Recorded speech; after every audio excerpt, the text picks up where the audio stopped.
എന്തോ കുഴവുണ്ടല്ലോ.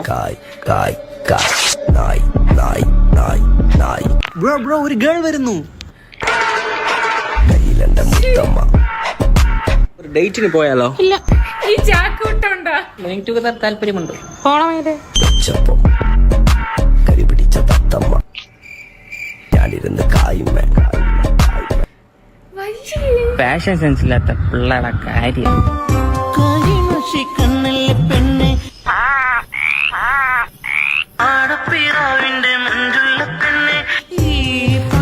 ഈ എണ്ണക്കറുപ്പന്റെ കൂടെ ഒന്ന് ഇറങ്ങി വന്നൂടെ? പിന്നെ എന്തെന്നില്ലെങ്കിലും കുറച്ച് സ്നേഹം തരും. ഒരു കൂളുണ്ട് കൊടുക്കാൻ. നിങ്ങളുടെയൊക്കെ ഒരു വിചാരമുണ്ട് ഇതുപോലത്തെ ഡ്രസ്സൊക്കെ ഇട്ട് കഴിഞ്ഞാൽ നമ്മളൊക്കെ കഞ്ചാവാണെന്ന്. നീ വെച്ച